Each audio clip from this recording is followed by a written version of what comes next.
Nobel prize পেয়েছেন, Nobel বিজয় হয়েছেন, শান্তিতে বিজয় নোবেল প্রাইজ পেলেও রাষ্ট্র চালনায় উনি গোল আন্ডা পেয়েছেন। ইসরাক রক্ষা করতে পারেন নাই, উনি 100% ফেল মারছেন, উনি বৈষম্য সৃষ্টি করেছেন। ইউনূস সাহেব বৈষম্য সৃষ্টি করেছেন।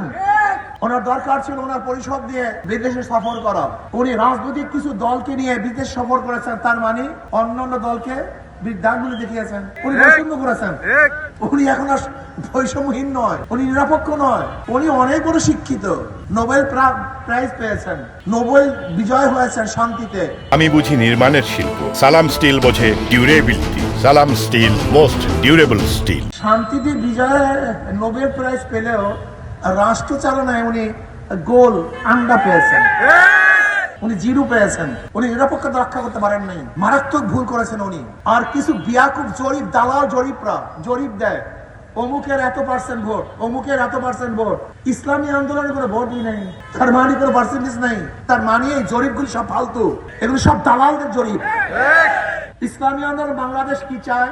ইসলামী আন্দোলন বাংলাদেশ চায় এমন একটা রাষ্ট্র গঠন করতে যে রাষ্ট্রে বৈষম্য থাকবে না, সবার অধিকার সাম্য হবে, সাম্যতা হবে, মানবিক মর্যাদা বাস্তবায়ন করা হবে,